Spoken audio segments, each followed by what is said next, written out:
In a quiet Polish town, a girl vanished in 1981. Her mother believed she had left for Italy chasing work and freedom, but 24 years later a young woman stepped into the night air. For the first time, her skin pale as paper, her eyes wide as if sunlight itself were poison. For 2 decades, she had lived beneath the very house where her family prayed, cooked, and celebrated holidays. Hidden, forgotten, controlled. What happened in that cellar is almost impossible to believe. If you think you know why a father would lock his own daughter away for 24 years, leave a comment below. Your guess may be darker than the truth. The night was damp over Nowy Sącz, the air thick with coal smoke and early spring rain. On a narrow street lined with soot-darkened homes, the yellow glow of a sodium street lamp flickered like a failing candle. An ambulance idled outside number 12, its doors open, paramedics rushing a frail young woman inside. Her skin was pale to the point of translucence, her hair brittle, her movements weak. The hospital intake nurse would later write in her notes, "Vitamin deficiency, severe bone density, critically low immune collapse suspected." Yet there were no medical records for her. No vaccinations, no school certificates. It was as if she had never existed. Behind the ambulance, the house sat in silence. To neighbors, it was ordinary, a 2-story brick home with lace curtains, a tidy garden, and a family who kept to themselves. They knew the father Andrzej Kalin as a punctual, meticulous man who fixed parish boilers and repaired fences. His wife Helena was often seen walking to mass, basket on her arm, rosary in her hand. They seemed private, yes, but harmless. For years, Helena explained her absent daughter Marta with the same story: she had gone abroad working illegally in Italy, occasionally sending letters. Each Christmas, a priest read from those letters, assuring the parish that Marta was alive and grateful. Few questioned it. But inside the house was another world. Beneath the kitchen floor lay a steel-reinforced door fitted with an old Soviet padlock that clanked shut with a sound too final to ignore. The cellar had once been a Cold War pantry stocked with potatoes, jars of pickled cabbage, and kerosene. Andrzej had quietly rebuilt it, walling off sections, running wires to power a single buzzing neon tube. No window, no clock, just light that never changed and air that never moved. It was here on a cold December afternoon in 1981 that Marta's world ended. She had been 16 folding laundry when her father called down the stairs. "Help me, the pipes are leaking. Hold the lamp for me." She hesitated. The cellar was his domain, filled with tools and dust, not a place she lingered. But she obeyed. Step by step, she descended into the chill, the air carrying the smell of potatoes and damp brick. The neon hummed above, painting the concrete in sickly green. A new door leaned against the wall, heavy and raw, its hinges gleaming. "Where is it going?" she asked. He didn't answer directly, only pointed to the back corridor. Together, they lifted her fingers, struggling for grip. The door was heavier than she expected, dragging her forward into a passage she had never noticed. The room beyond was bare, low-ceiling cement walls, a single bed frame, a small table. She frowned. "What is this for?" she asked, Andrzej's eyes fixed on her. His reply was quiet, almost clinical. "For you." Before she could react, he swung the door into place. Metal bolts slid home with a scrape that echoed off the walls. She dropped her end of the door, tried to push back through the opening, but his body filled the frame. "You'll be safe here. You won't run again," he said. Then the lock snapped and silence spread like a blanket. At first she shouted, pounded her fists until her knuckles ached. But the cellar swallowed her voice. Above, life went on, footsteps across wooden floors, the faint roll of a car outside the bells of St. Margaret's ringing for evening mass. Below, there was only the hum of neon and the drip of a pipe. That first night, Marta lay on the narrow bed staring at the ceiling. The blanket scratched her skin. The air was colder than upstairs, dry and metallic. She thought of her mother setting the table for supper, her siblings laughing at a joke she could no longer hear. The last image of her freedom was that enamel mug she had left on the kitchen counter, steam still rising from its rim. Days later, when Andrzej finally returned, he placed that same mug on the shelf above her bed.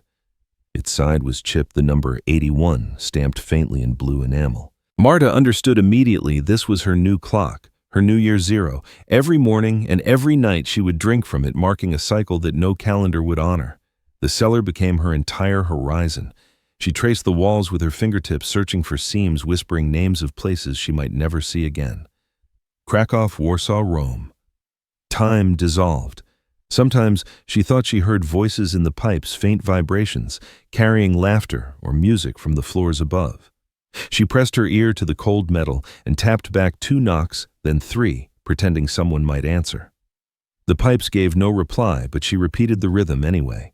A ritual, a heartbeat, a stubborn refusal to fall silent. Above, Helena continued to show letters to neighbors, written in block script that looked like Marta's.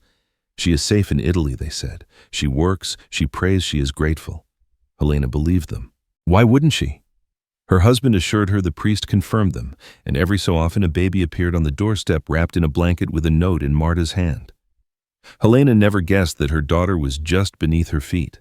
As the ambulance carrying Zofia sped toward the hospital in 2005, none of the doctors, none of the neighbors, none of the parish faithful could imagine the depth of what would soon be revealed. But in the cellar, everything had already been set in motion 2 decades earlier, the mug, the neon, the bolts. And now, after all that silence, the first crack in the lie had begun to open. When the bolts first sealed behind her, Marta believed it would last a few hours, maybe a day at most. Her father had always been strict, but this... Surely it was punishment, a terrifying lesson. Yet days turned into weeks and weeks blurred into months. What began as panic gradually hardened into the numbness of survival. She memorized every surface of the room, the way the neon light flickered when the voltage dipped the faint stain on the corner wall that looked like a map of Europe, the chipped enamel mug with 81 stamped into its side, a cruel reminder of the year her freedom ended. That mug became her lifeline. Each morning she sipped water from it as if it marked sunrise. Each night she raised it again, pretending it was sunset. It was the only rhythm she could impose on time that otherwise dissolved into endless sameness. Andrzej kept to a schedule that was as precise as it was unpredictable. He appeared when he chose, carrying a tray of food or a bucket of water. Sometimes he spoke only a few words. Other times he lingered, his presence filling the space with a dread Marta couldn't escape. When she begged to be released, he ignored her, his eyes cold, his voice steady. "You will not run again."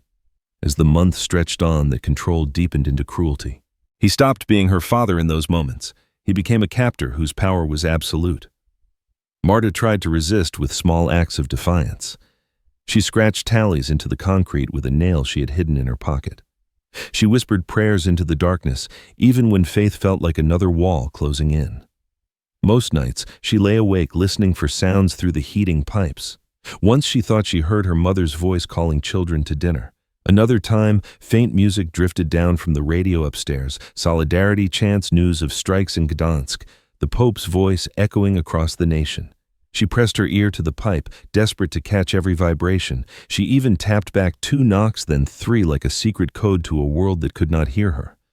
The pipes never answered, but she kept doing it, turning silence into a ritual. By 1987, survival had given way to something Marta had not anticipated: pregnancy. When she told Andrzej, her voice was trembling, clinging to the hope that the news might soften him.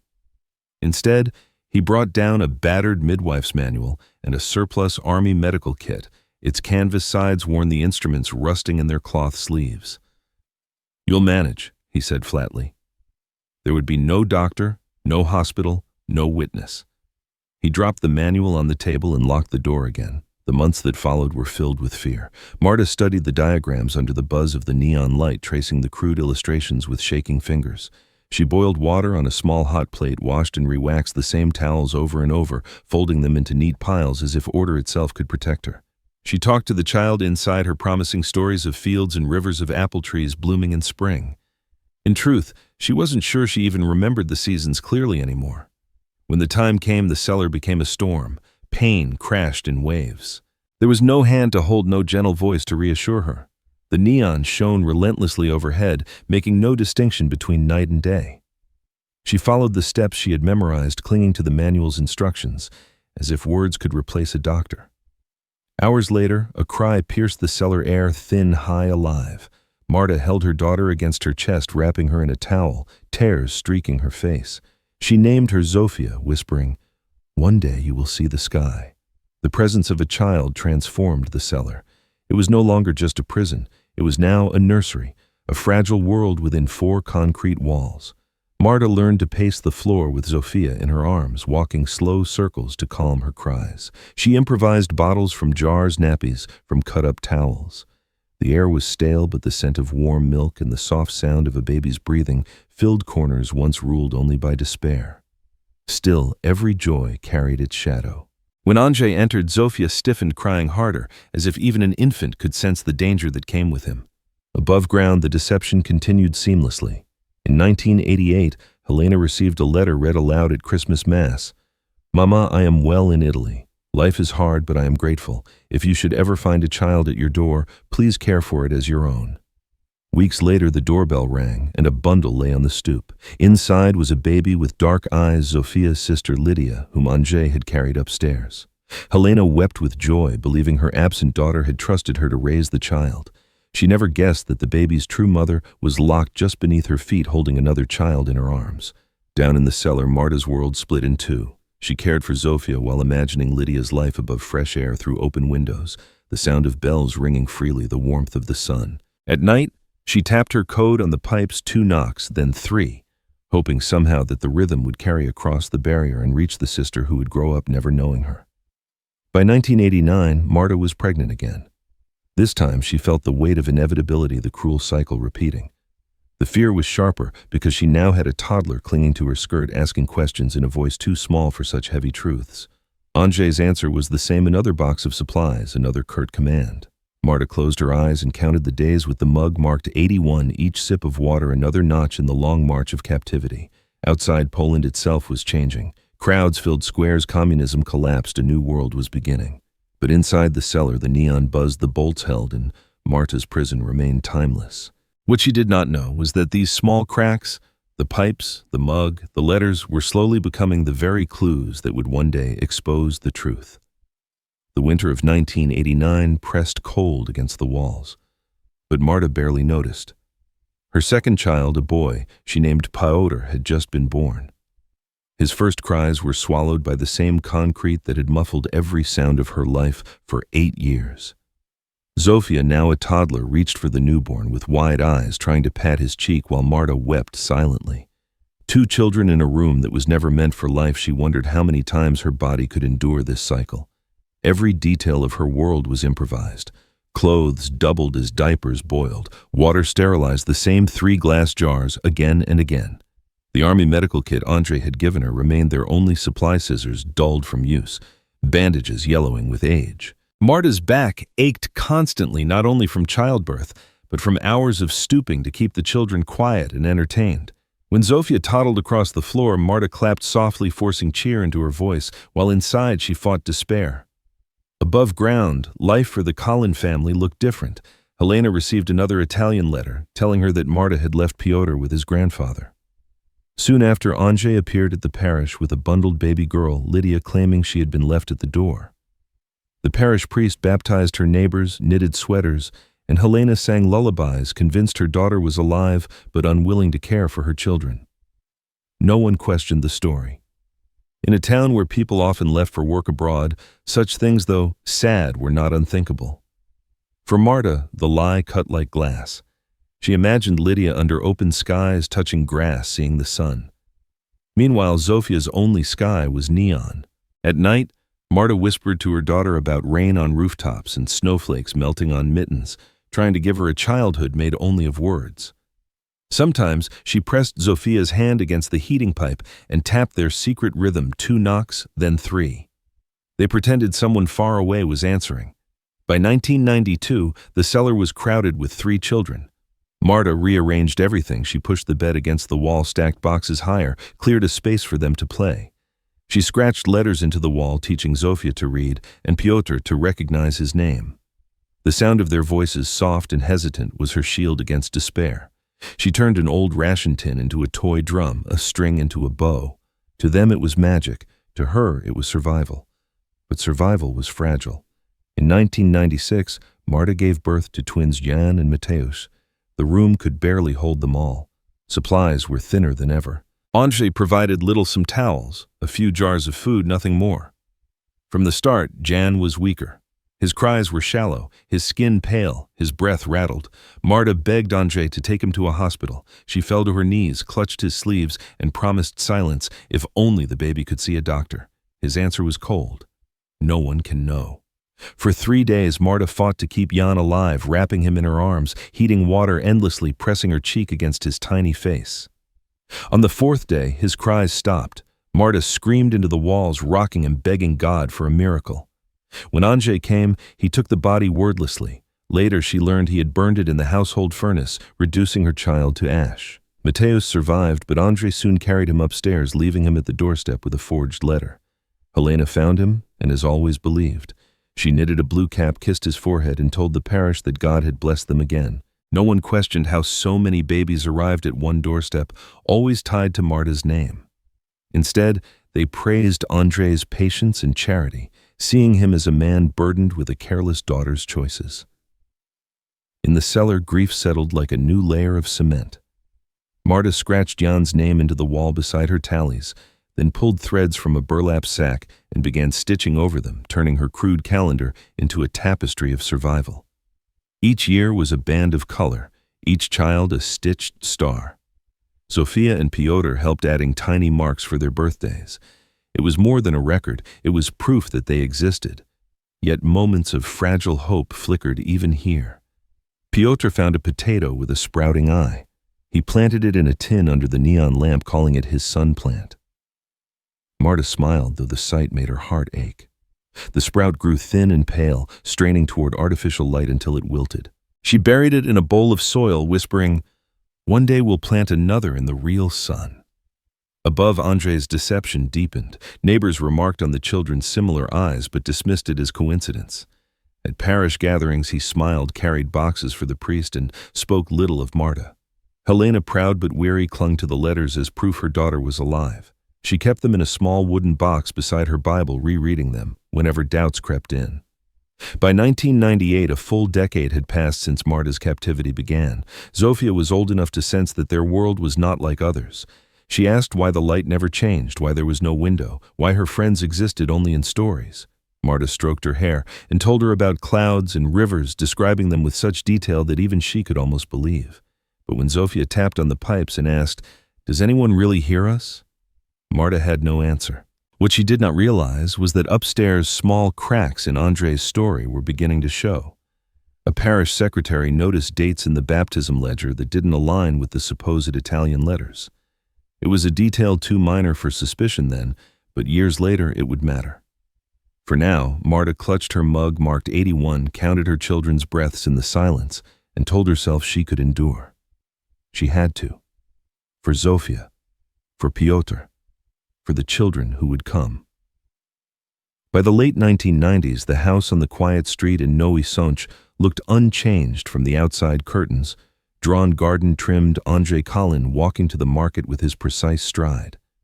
To the neighbors, he was simply a strict father who had endured a wayward daughter and now carried the burden of raising her abandoned children. Inside, however, two worlds had taken shape under one roof: the upstairs family where Helena cared for Lydia Mateusz, and later Milena, and the hidden cellar where Marta raised Zofia and Piotr in perpetual neon daylight. In 1998, another child was born, in the cellar, Milena's twin sister in truth, though Andrzej would never admit it. As with the others, Marta labored alone, guided only by the brittle pages of the midwife's manual and the dull scissors from the army kit. She named the girl Milena. But within months, Andrzej took her upstairs, staging yet another doorstep discovery with a forged note. Helena's joy was genuine, but Marta's heart broke. She had carried and nursed the child only to lose her to the world above. The rhythm had become cruelly familiar: conception, fear labor, fragile months of care, and then separation. By 2001, Marta was pregnant again. This time, the child Kuba was not taken away. For reasons Andrzej never explained, he decided the boy would remain in the cellar. Perhaps the pattern of discovery had grown too suspicious, or perhaps he wanted a new form of control over Marta. Whatever his reasoning, the decision transformed the underground world yet again. With 3 children now permanently below space, became a constant battle. Marta shifted the bed against the wall, stacked food tins higher, hung shelves from hooks drilled into concrete. She drew chalk lines on the wall to measure the children's height, turning the cellar into a living chart of growth and survival. Zofia, now a teenager, helped teach Piotr letters and numbers. Together, they wrote their names in condensation on the pipes, laughing softly as though they had scrawled graffiti on the sky itself. Marta refused to let her children's minds rot in darkness. She turned every scrap of paper into a lesson. Old newspapers became reading exercises, ration tins became drums for rhythm. A hand-drawn solar system hung above their heads. She told them stories about the Vistula River, about forests filled with deer, about trains that could carry you across the country. For her children, these places were dreams stitched from her voice. For Marta, they were fading memories she clung to desperately. Hope often took the form of small inventions. Piotr, always restless, planted another potato sprout in a tin. Under the neon it grew pale and weak, but he guarded it fiercely, calling it his little son. When it finally wilted, Marta buried it in a bowl of soil and promised, "One day we'll plant a whole field." She knew the promise was fragile, but saying it aloud gave both of them strength. The tapestry of survival. Marta had begun after Jan's death, now stretched across one wall. Each year had its color, each child a stitched star. Zofia and Piotr added their own marks, turning the cloth into a family record that no lie could erase. It became both a secret calendar and a testimony of endurance. Above ground, the deception deepened. At parish events, Andrzej introduced Helena's foundlings with pride, letting neighbors coo over the children. At the 2002 parish fete, Helena presented 3 of them, Lydia Mateusz and Milena, dressed in second-hand European clothes, their matching eyes drawing comments. "They all look alike," a neighbor remarked with a laugh. Helena smiled, but said nothing. One parish secretary, however, frowned. The dates in the baptism ledger didn't match the supposed letters from Italy. It was a small inconsistency, easily dismissed at the time, but it planted a seed of doubt. Meanwhile, Marta and the children below continued their coded rituals. The 2-knock, 3-knock rhythm on the pipes became a family song. Zofia and Piotr hummed it when they played scavenger hunts among their meager belongings, pretending the cellar was a castle or a forest. Kuba, still small, clapped along with his chubby hands. To them, it was a game. To Marta, it was a desperate attempt to believe that someone somewhere might hear them. By 2004, Zofia was nearly 17. She had grown tall in the confined space, her face pale, her eyes haunted but intelligent. Piotr, 12, was lively but restless, testing the limits of their tiny world. Kuba, a toddler, followed them everywhere, his laughter a brief balm against despair. Marta, exhausted but unbroken, looked at them and told herself they were reasons to survive, not weights to drag her down. But cracks were beginning to show. Zofia's health was fragile. Years without sunlight had left her bones brittle, her body weakened. She often coughed through the night, clutching her chest, her breath shallow. Marta begged Andrzej for vitamins, for fresh food, for anything. His response was minimal, a few pills, a bag of wilted vegetables. He dismissed her pleas with the same words he had used for years. No one can know. The cellar walls seemed to close in tighter with each passing day. Yet above them, life in Poland was transforming. The country had joined the European Union, markets were opening, neighbors were buying newer cars. The Collin household, however, remained frozen in its double existence, the respectable facade above the imprisoned truth below. Marta didn't know it yet, but the smallest details, the inconsistencies in letters, the children's shared eyes, the parish ledger were building toward something neither she nor Andrzej could control. And Zofia's fragile health would soon become the spark that finally shattered 24 years of silence. Spring of 2005 arrived with the scent of wet earth and chimney smoke drifting through the town. Above ground, neighbors opened windows to let in the mild air, and children ran in muddy streets, their laughter echoing under the parish bells. Below ground, in the cramped neon-lit cellar, Zofia lay curled on the narrow bed, her skin clammy, her breath shallow. For weeks her cough had worsened. Then came the fever, the dizziness, and finally the strange vacant look in her eyes. Marta pressed damp cloth against her daughter's forehead, but nothing eased the illness. Every breath Zofia took seemed thinner. Every pause between breaths stretched too long. Marta had seen colds before. This was different. She knew with a sick certainty that her eldest was dying. Fear turned into desperation. For years Marta had begged for scraps of mercy, but now her pleas sharpened into demands. When Andrzej next entered, she confronted him, her voice ragged with urgency. "She needs a doctor, now. If she dies here, it will be on you." At first, he brushed her off, the same dismissive calm he had used for 2 decades. But when Zofia slipped into delirium, speaking in broken fragments, her body shaking, even he sensed the risk. Still, his solution was not rescue, it was control wrapped in another lie. He brought Marta a piece of paper, his voice clipped as though dictating terms of a contract. "Write this. You left years ago, went to Italy, joined a community there. You entrusted your children to me. You appear only through letters. If anyone asks, this is your story." His eyes hardened. "Sign it."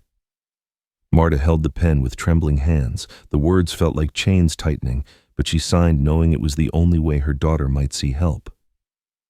One night, Andrzej lifted Zofia in his arms, her frail body wrapped in a blanket. She had never felt open air before. The moment the cellar door opened, a gust of cold wind brushed her skin. She flinched, eyes squeezed shut against the unfamiliar sensation. For her, the night sky was blinding, though it was lit only by faint stars and street lamps. As Andrzej carried her into the car, Marta watched from the doorway, clutching Kuba to her chest. It was the first time in 24 years she had seen one of her children leave through that door. She did not know if Zofia would return. At the county hospital, doctors were stunned. The girl before them was 19 but looked far younger. Her body stunted from malnutrition and lack of sunlight. Her bones showed signs of rickets. Her immune system was collapsing under a severe infection. The medical team traded worried glances. How could a girl this age have no medical history, no school records, no vaccinations? Questions multiplied faster than answers. A social worker pressed Andrzej for details. He repeated his story with practiced calm. His daughter Marta had abandoned the children years ago, running away to Italy. He had cared for them quietly, shielding the family from shame. But the more he spoke, the thinner the story became. Dates did not line up. Marta's supposed letters contradicted the parish baptism records. A sharp-eyed parish secretary recalled the handwriting quirks that matched Helena's grocery lists, not letters mailed from abroad. Meanwhile, Helena sat at Zofia's bedside, stroking her hand. She prayed aloud, asking for strength. Yet in the stillness of that hospital room, doubts pierced her faith for the first time.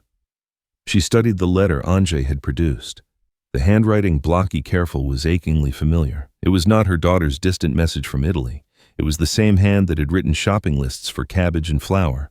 The realization shook her, but fear of what it implied was almost too much to face. Back at the house, Andrzej grew restless.